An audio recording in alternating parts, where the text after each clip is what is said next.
اس کی سند پر اعتراض کرنا، اس کی سند پر کوئی بھی اعتراض کرنے سے عاجز ہو چکا ہے، یعنی عجز ہے اس کی سند پر اعتراض کرنا، یعنی سند بھی بالکل ٹھیک ہے، راوی بھی اس کے سارے سکہ ہیں، اور ان کے علماء اس سے کیا دلیل نکال رہے ہیں، کیا استدلال کر رہے ہیں کہ قرآن کے اندر تعریف ہو چکی ہے، اور اس کو وہ کہتے ہیں تواتر کے ساتھ ثابت ہے۔ اور میں یہاں پر ایک چیلنج کر رہا ہوں، پوری شیعت کمیونٹی کو میرا یہ چیلنج ہے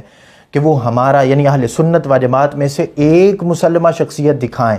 یعنی وہ پھر حضرت عبداللہ بن عباس نے یہ کہا، حضرت قتادہ نے یہ کہا، فلاں نے یہ کہا۔ قرات کے مختلف ہونے میں اختلاف نہیں ہے، قرات کے مختلف ہونے میں اس کے اندر جو اختلاف ہے اس کے ہم قائل ہیں کہ قرات کے اندر اختلاف رہا ہے، اس وجہ سے حضرت عثمان غنی رضی اللہ تعالیٰ نے اس قرات پر جمع کیا جو کہ رسول اللہ صلی اللہ علیہ وسلم کی قرات تھی۔ اور یہ مشورہ حضرت علی، حضرت ابوبکر صدیق، حضرت عمر رضی اللہ تعالیٰ عنہما، ان سب کے لحاظ سے یہ بات جو ہے وہ اس وقت جو ہے وہ اس پر اجماع ہوا تمام صحابہ کا کہ یہ قرات رسول پاک صلی اللہ علیہ وسلم کی ہے، اور اسی قرات کو آگے رائج بھی کیا گیا حضرت عثمان غنی رضی اللہ تعالیٰ عنہ کی طرف سے۔ اور پھر ان کا یہ کہنا کہ حضرت امام مہدی کے پاس ہے، اور وہ سارے حوالہ جات وہ انشاءاللہ تبارک تعالیٰ میں بالترتیب مختصر سے ٹائم میں آگے میں ذکر بھی کروں گا۔ تو ابھی میرا صرف یہ چیلنج ہے کہ ایک بھی مسلمہ شخصیت اہل سنت کی یہ دکھا دیں کہ انہوں نے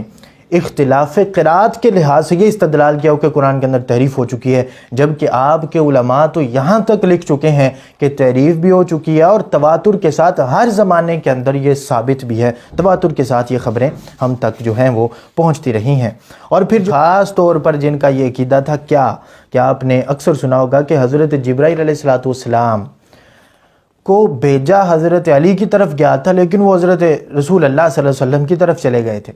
تو وہ خاص طور پر وہ چیز، تو وہ حوالہ نوٹ کریں اپنے پاس کہ وہ کیا حوالہ ہے، تذکرۃ الائمہ کے اندر یہ موجود ہے۔ جتنے بھی سامعین ہیں میں ان سے یہ گزارش کروں گا کہ وہ کلپ مکمل سنیں اور اس کے بعد پھر اپنی رائے کا اظہار کریں، کیونکہ بہت دفعہ ایسا ہوا ہے کہ میری وہی بات جو کمنٹس میں کر رہے ہوتے ہیں وہ آگے موجود ہوتی ہے۔ اس طرح پچھلے کلپ میں میں نے کہا تھا کہ ان کے علماء نے تردید تو کی ہے، لیکن ان کے علماء ان پر کیوں کوئی فتویٰ نہیں لگاتے، اور آج بھی میرا یہ مطالبہ عوام، اہل تشیع عوام کے ساتھ اور دوسری عوام بھی اہل سنت و جماعت یا دوسرے مکاتب فکر سے جو تعلق رکھتے ہیں، جن کا یہ کہنا ہے کہ شیعہ حضرات جو ہیں وہ عقیدہ تحریف قرآن رکھتے ہیں، تو ان کے لحاظ سے بھی میری یہ آج کی گفتگو ہوگی۔ میں کچھ حوالہ جات پیش کروں گا، اور میرا مقصد صرف ایک ہی ہوگا، اور میرا مقصد یہ ہوگا کہ اہل تشیع خاص طور پر ان کے علماء اور جو بھی ان کے آگے مجتہدین جو بھی وہ بنے ہیں، وہ کم از کم ان لوگوں پر فتویٰ لگائیں تاکہ جڑ سے ختم ہو یہ عقیدہ۔ اور ان لوگوں نے آصف الوی جیسے لوگ اٹھتے ہیں یا وسیم رضوی جیسے لوگ اٹھتے ہیں، تو یہ کیوں اٹھتے ہیں؟ آخر انہوں نے بھی تو کہیں سے پڑھا ہوتا ہے، آخر انہوں نے بھی تو اپنے محدثین کو دیکھا ہوتا ہے، اور بچپن سے لے کے جوانی تک، جوانی سے لے کے بڑھاپے تک ایک عقیدہ پڑھتے ہیں، اور جب وہ بیان کرنا شروع کر دیتے ہیں تو اتنی زیادتی ہوتی ہے کہ ان پر کفر کے فتوے لگا دیے جاتے ہیں اور ان کو اپنے مسلک سے نکال دیا جاتا ہے۔ تو میں آج آپ کے سامنے رکھوں گا کہ آخر یہ ابتدا کہاں سے ہوئی، یہ جڑ کو آپ کو کاٹنا چاہیے۔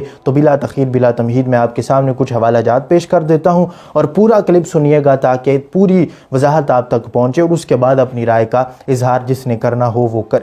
جو ہے وہ کریں، کیونکہ میرے ساتھ ایک مناظرانہ کیفیت بھی پچھلے دنوں گزری کہ میں نے یہی حوالہ جات ان کے سامنے بھی پیش کیے، لیکن اس کا کوئی جواب وہ خاطر خواہ نہ دے سکے۔ تو بہرحال میں آپ کے سامنے پھر یہی حوالہ جات پیش کر رہا ہوں، اور میں پھر کہہ رہا ہوں کہ کلپ مکمل سماعت فرمائیے تاکہ ساری وضاحت آپ تک پہنچے اور ایک ایک چیز آپ کو پتہ چلے،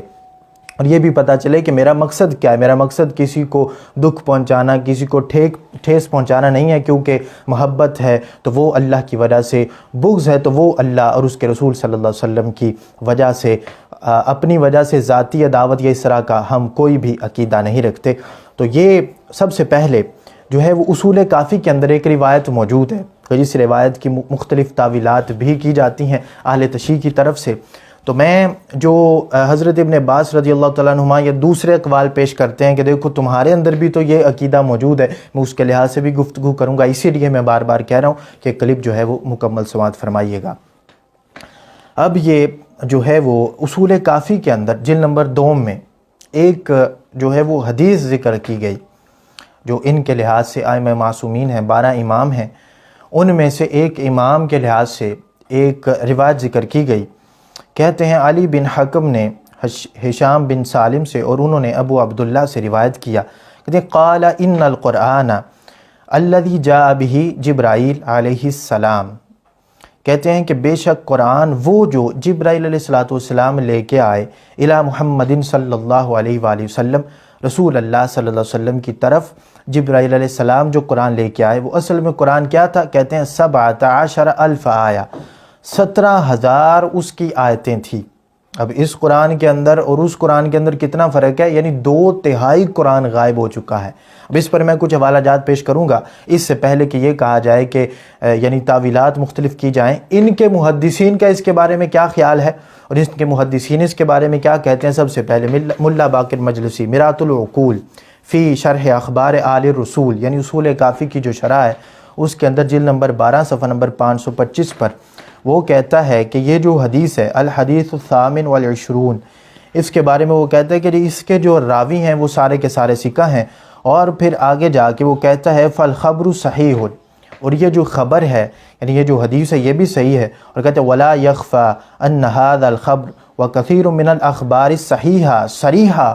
یعنی وہ کہتا ہے کہ یہ خبر اور اس طرح کی بہت ساری صحیح اور صریح خبریں کس بات پر دلالت کرتی ہیں؟ کہتا ہے فی نقص القرآن و تغییرہ، اس بات پر دلالت کرتی ہیں اور اس بارے میں ہیں، کہتا ہے فی نقص القرآن، معاذ اللہ قرآن کے ناقص ہونے پر دلالت کرتی ہیں۔ اس طرح کی اور دوسری خبریں بھی صحیح اور صریح خبریں موجود ہیں۔ ان کا محدث بڑا ملا باقر مجلسی وہ اسی آیت کے ضمن میں آگے کہہ رہا ہے کہ اب ہم آج کے لوگوں کی مانیں یا ان کے بڑے بڑے جو محدثین جو ہیں وہ حدیث کے لحاظ سے آئمہ پیشوا ان کے گزرے، ہم ان کی مانیں کہ جنہوں نے ان کے دین کو آگے لوگوں تک پہنچایا ہے؟ تو کہتا ہے کہ قرآن کے اندر معاذ اللہ نقص ہے اور قرآن کے اندر تبدیلی ہو چکی ہے، اور پھر آگے اپنا بھی جو ہے وہ بیان کرتا ہے وَعِنْدِي أَنَّ الْأَخْبَارَ فِي هَذَا الْبَابِ، کہتا ہے کہ میرے نزدیک اس باب میں جو ہیں وہ معنی کے لحاظ سے تواتر تک پہنچی ہوئی ہیں روایات۔ کہتے ہیں تواتر یعنی عام فہم لوگوں کے لیے کہ ہر زمانے کے اندر بہت یعنی کثیر جماعت اس طرح کا عقیدہ رکھتی آئی ہے، اور اسی تواتر کے ساتھ ہم تک یہ بات پہنچی ہے۔ لفظ اور بھی ہو سکتے ہیں، یعنی مختلف الفاظ کے ساتھ ہم تک پہنچی، لیکن معنی ایک ہی ہے، اور وہ معنی کیا ہے کہ قرآن کے اندر نقص بھی ہے، قرآن کے اندر عیب بھی ہے۔ اور میں اشارتاً چونکہ بات زیادہ لمبی نہ ہو جائے، میں گفتگو کو سمیٹتے ہوئے آپ تک حوالہ جات پیش کرتا جاؤں گا کہ اصول کافی علامہ باقر مجلسی اس کی شرح کرتے ہوئے مرآۃ العقول جلد نمبر 12 کے اندر اس چیز کو بیان کرتا اور آگے جا کے لکھتا ہے، کہتا ہے اگر ان روایات کا انکار کیا گیا تو امامت کی روایات سے بھی ہاتھ اٹھانا پڑے گا۔ یعنی امام جو آگے، کیونکہ یہ ساری باتیں لڑی سے جو ہیں یہ حضرت امام جعفر صادق، امام باقر رضی اللہ تعالیٰ عنہما تک پہنچتی ہیں، تو پھر وہ اماموں پر بھی اٹیک آئے گا، پھر ان کی آگے روایات جو ہیں ان کو کیسے مانو گے؟ تو اس لیے سب سے پہلے میرا مطالبہ یہ ہے کہ ملا باقر مجلسی اور خمینی پر کلینی پر جو ہے وہ فتویٰ لگاؤ، اس کے بعد پھر وسیم رضوی اور آصف علوی جیسے لوگوں کو لگام ڈال سکتے ہو، نہیں تو ایسے تو لوگ اٹھتے رہیں گے۔ تو بہرحال آگے شیخ عبد الحسین المظفر اس کی اصول کافی کی ایک شرح شافی اس کے جلد نمبر 9 کے اندر وہ لکھتا ہے، کہتے ہیں یہ روایت صحیح ہے اور اس روایت کے جتنے بھی یعنی سند کے اندر جتنے افراد ہیں وہ ثقہ ہیں۔ پھر علامہ محمد صالح المازندرانی شرح اصول کافی جلد نمبر 11 کے اندر اس چیز کو لکھتا ہے، کہتا ہے کہ یہ جو زائد قرآن یعنی وہ جو ابھی تو 6,000 کچھ آیات ہیں، اور اس کے علاوہ جو 2/3 حصہ قرآن کے اندر یعنی 17,000 آیات، وہ قرآن کے اندر جو 2/3 حصہ اور آگے جو ہے وہ بنتا ہے، تو 12,000 کے قریب آیات، وہ 12,000 کے قریب آیات کے لحاظ سے وہ کیا کہتا ہے کہ یہ جو زائد قرآن روایت میں بیان ہوا ہے یعنی 17,000 آیات، 12,000 زائد، کہتا ہے کہ اس کے بارے میں وہ لکھتا ہے، کہتا ہے یہ قرآن میں تحریف کی وجہ سے ساقط ہوا ہے، قرآن میں تعریف ہوئی ہے اس وجہ سے ساقط ہوا ہے، اور بعض قرآن کا ساقط ہونا اور قرآن میں تعریف کا ہونا تواتر سے ثابت ہے، یہ ان کا ایک اور محدث لکھتا ہے۔ تو میں کہتا ہوں کہ سب سے پہلے وہی مطالبہ کہ وسیم رضوی کو جو ہے وہ اپنی شیعت سے نکالنے سے پہلے مسلمان جو ہے غیر مسلم کا لیبل اس پر لگانے سے پہلے سب سے پہلے ان پر لگاؤ، ان کو نکالو، جڑ سے ختم کرو ان ساری چیزوں کو۔ تو پھر اس کے بعد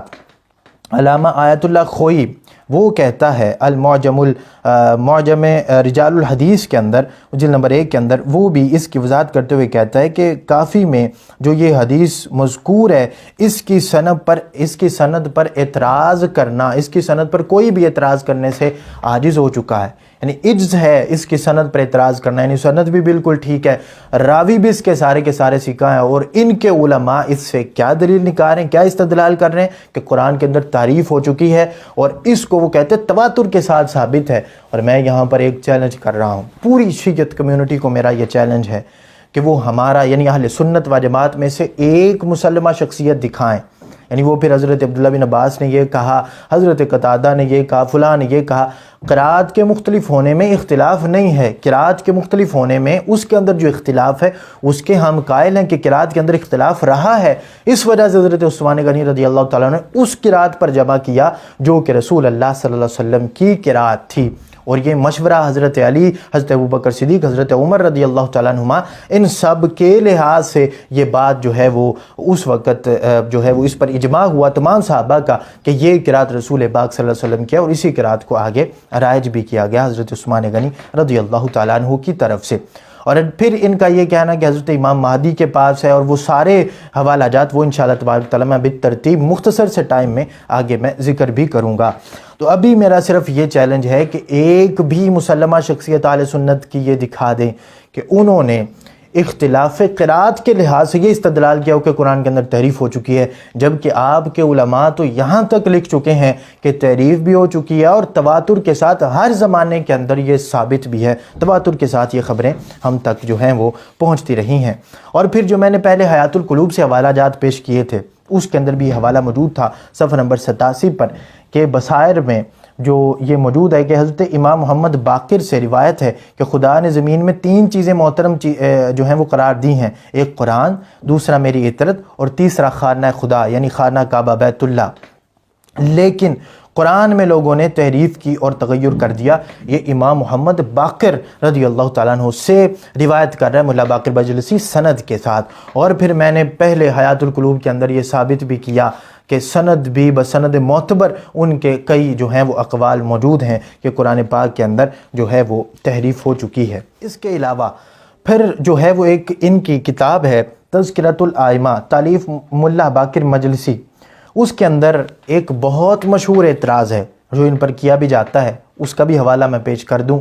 اور میں کوئی ڈنڈی نہیں ماروں گا، میں انشاءاللہ تبارک و تعالیٰ پوری دیانتداری کے ساتھ وہ حوالہ پیش کروں گا۔ ملا باقر مجلسی نے شیعہ طائفہ میں سے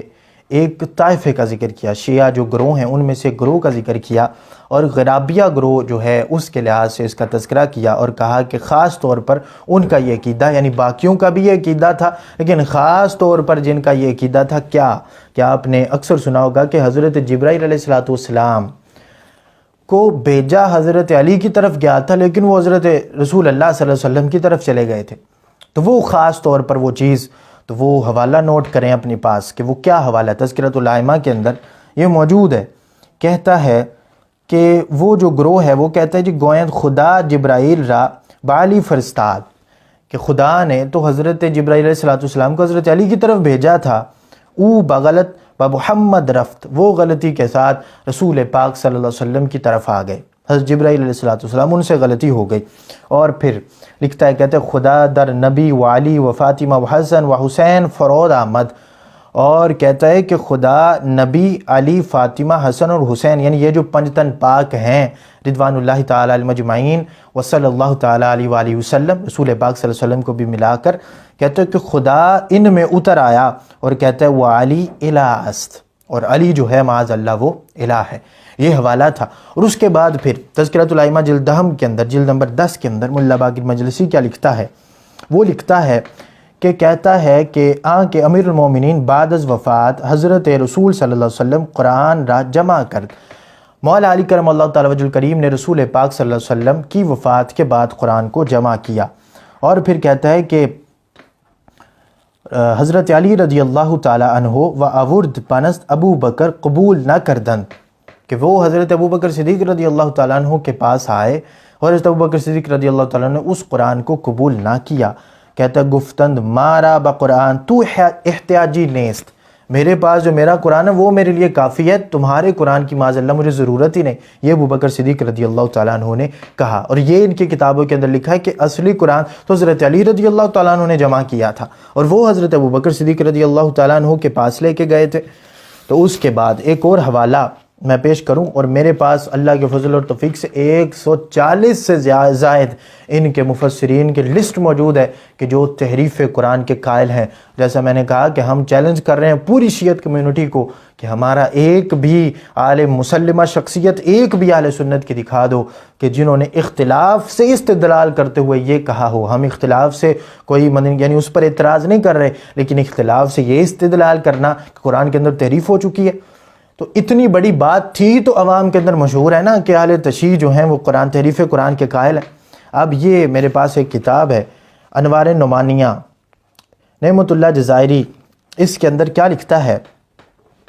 ہے وہاں پر تھا جی ابو بکر صدیق رضی اللہ تعالیٰ عنہ کے پاس لے کے گئے، یہاں پر کہتا ہے کہ حضرت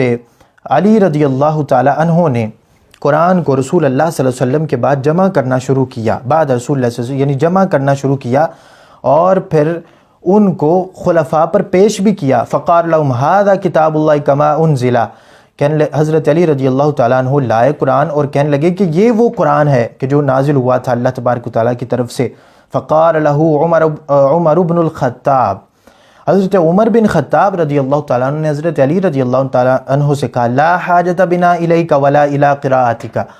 کہ مجھے تو تمہارے قرآن کی نہ ضرورت ہے نہ تمہاری قرات کی ضرورت ہے معاذ اللہ، نہ اس کی قرات کی ضرورت ہے نہ مجھے اس قرآن کی ضرورت ہے معاذ اللہ، حضرت علی نے کہا۔ یعنی وہاں ابو بکر صدیق پر الزام، یہاں حضرت عمر رضی اللہ تعالیٰ عنہ پر الزام۔ تو پھر کہتے ہیں کہ عندنا قرآن کتب عثمان، کہ ہمارے پاس جو حضرت عثمان کا لکھا ہوا قرآن ہے وہ ہمارے پاس موجود ہے اور وہی کافی ہے۔ فقال لهم علی، حضرت علی رضی اللہ تعالیٰ عنہ نے ان سے کیا کہا؟ اب یہ وہی حوالہ ہے کہ حضرت امام مہدی اصل قرآن لے کے آئیں گے۔ حضرت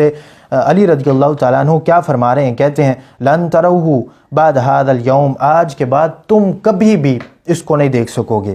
ولا یرا احد، ان کے لفظ بھی موجود ہیں کہ تم میں سے کوئی ایک بھی اس قرآن کو آج کے بعد نہیں دیکھ سکے گا جو کہ حضرت علی نے جمع کیا، اور وہ قرآن کے جو اترا تھا اللہ تبارک و تعالیٰ کی طرف سے اس کا بیان ہو رہا ہے۔ تو وہاں پر کہتے ہیں کہ حضرت علی نے کہا کہ جو قرآن اترا ہے وہ آج کے بعد تم کبھی بھی نہیں دیکھ سکو گے، اور آگے جا کے کہتے ہیں کہ اس وقت تک کہ جب میرا بیٹا مہدی نہ آ جائے اس وقت تک تم جو ہے وہ اس قرآن کو نہیں دیکھ سکو گے۔ اور پھر آگے بھی کچھ لائنیں آگے بھی انہوں نے اس کا ذکر کیا کہ وَهُوَ خَالٌ من التحریف وفی ذلک القرآن زیادات،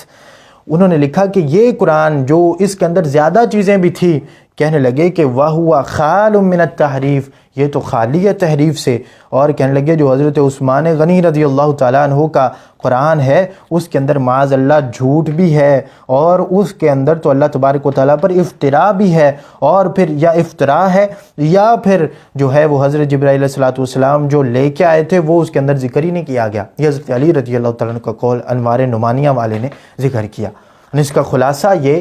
کہ جو میرے پاس قرآن ہے وہ ٹھیک ہے، جو تم حضرت عثمان غنی والا قرآن کہتے ہو اس کے اندر تو اللہ پر افطرا باندھا گیا ہے، اس پر تو اللہ تبارک و تعالیٰ پر جو حضرت جبرائیل علیہ السلام اللہ کے بعد رسول اللہ صلی اللہ علیہ وسلم، اللہ سے لے کر رسول اللہ صلی اللہ علیہ وسلم پر جو قرآن اتارا حضرت جبرائیل علیہ السلام نے، اس پر تو اس کے اندر تو تحریف ہو چکی ہے، اور وَهُوَ خَالٌ مِنَ التعریف کے الفاظ موجود ہیں حضرت علی رضی اللہ تعالیٰ عنہ کے، لحاظ انہوں نے اس کا تذکرہ کیا ہے تو جھوٹ ہی، لیکن تذکرہ ان کی کتابوں کے اندر انوار نعمانیہ جیسی کتاب کے اندر موجود ہے۔ نعمت اللہ جزائری اس کے اندر لکھتا ہے، وہ کہتا ہے کہ حضرت علی نے کہا کہ یہ قرآن جو میرے پاس ہے یہ تحریف سے خالی ہے، حضرت عثمان والا قرآن تو تحریف شدہ ہے، معاذ اللہ پر جھوٹ ہے، جبرائیل علیہ السلام جو لے کے آئے تھے اس کے اندر وہ ذکر ہی نہیں کیا گیا۔ تو یہ سارا کچھ تھا، اور اس کے لحاظ سے میں بہت سارے حوالہ جات پیش کر سکتا ہوں۔ میں صرف یہی کہوں گا کہ حضرت ابن عباس والے، حضرت قتادہ رضی اللہ تعالیٰ عنہ اور دوسرے صحابہ سے قول پیش کرنے والوں، بخاری میں یہ لکھا ہے، مسلم میں یہ لکھا ہے، کسی نے بھی قرات کے اختلاف کو کسی بھی سنی عالم نے یہ نہیں کہا کہ تحریف ہے، لیکن تمہارا ایک ایک عالم اس چیز کا تذکرہ کرتا رہا اور یہ کہتا رہا، یعنی تمہارا تو مذہب ہی ختم ہو جاتا ہے اگر تم ان کا انکار کرو تو کیسے کرو۔ تو میں یہ کہتا ہوں کہ ہمارا مطالبہ صرف ایک ہی ہے، مقتدر اداروں سے یا باقی تمام لوگوں سے، کہ ہم اور کچھ نہیں چاہتے، ہم صرف یہ چاہتے ہیں کہ کم از کم ان کتابوں کو تو ختم کیا جائے، ان علماء پر تو پابندیاں لگائی جائیں، ان کتابوں پر تو پابندیاں لگائی جائیں، تاکہ نہ لوگ پڑھیں، نہ یہ عقیدہ بیان کریں، اور پھر جب وہ باہر آ جاتے ہیں تو پھر یہ وہی اپنا تقیتاً اپنا مذہب کا جو ہے وہ چادر اوڑھ کر پھر وہ فتوے لگانا شروع کر دیتے ہیں، فلاں پر کفر کا فتویٰ، فلاں پر کفر کا فتویٰ۔ تو کم از کم ان پر تو کفر کا فتویٰ لگاؤ، ان کو تو اپنے مذہب سے نکالو۔ یہ جو لوگ تمہاری مذہب کی بنیاد ہیں اور جن لوگوں نے یہ ذکر کیا ہوا ہے عقیدہ تحریف قرآن، اللہ تبارک تعالی ہم سب کو عمل کی توفیق عطا فرمائے۔ آخر کے اندر پھر میں پوری شیعت کمیونٹی کو یہ چیلنج کر رہا ہوں کہ تمہارے علماء نے تو استدلال کیا اور یہ کہا کہ تواتر کے ساتھ یہ بات ثابت ہے، ہر زمانے کے اندر ایک کثیر جماعت اس چیز کو روایت کرتی آئی ہے کہ قرآن کے اندر تحریف ہے، یہ اصل قرآن نہیں ہے، اور اصل قرآن امام مہدی رضی اللہ تعالیٰ عنہ لے کے آئیں گے۔ اور حضرت علی سے بھی میں نے حوالہ تمہاری کتاب کے اندر سے نکال کے پیش کیا، تمہارے آئمہ نے استدلال کیا کہ قرآن کے اندر تحریف ہے، معاذ اللہ نقص ہے، اور اگر اس نقص کو دور مانو اور اس طرح کی روایات نہ مانو تو پھر تو آئمہ پر جا کے تان ہوتا ہے، معاذ اللہ استغفر اللہ۔ تو اس وجہ سے کہاں تک بھاگو گے، کہاں تک بچو گے؟ تو سب سے پہلے ان پر فتوے لگاؤ، ان کو اپنے مسلک سے اور مسلمان ہونے سے، اسلام سے نکالو۔ اس کے بعد پھر ان لوگوں کے ساتھ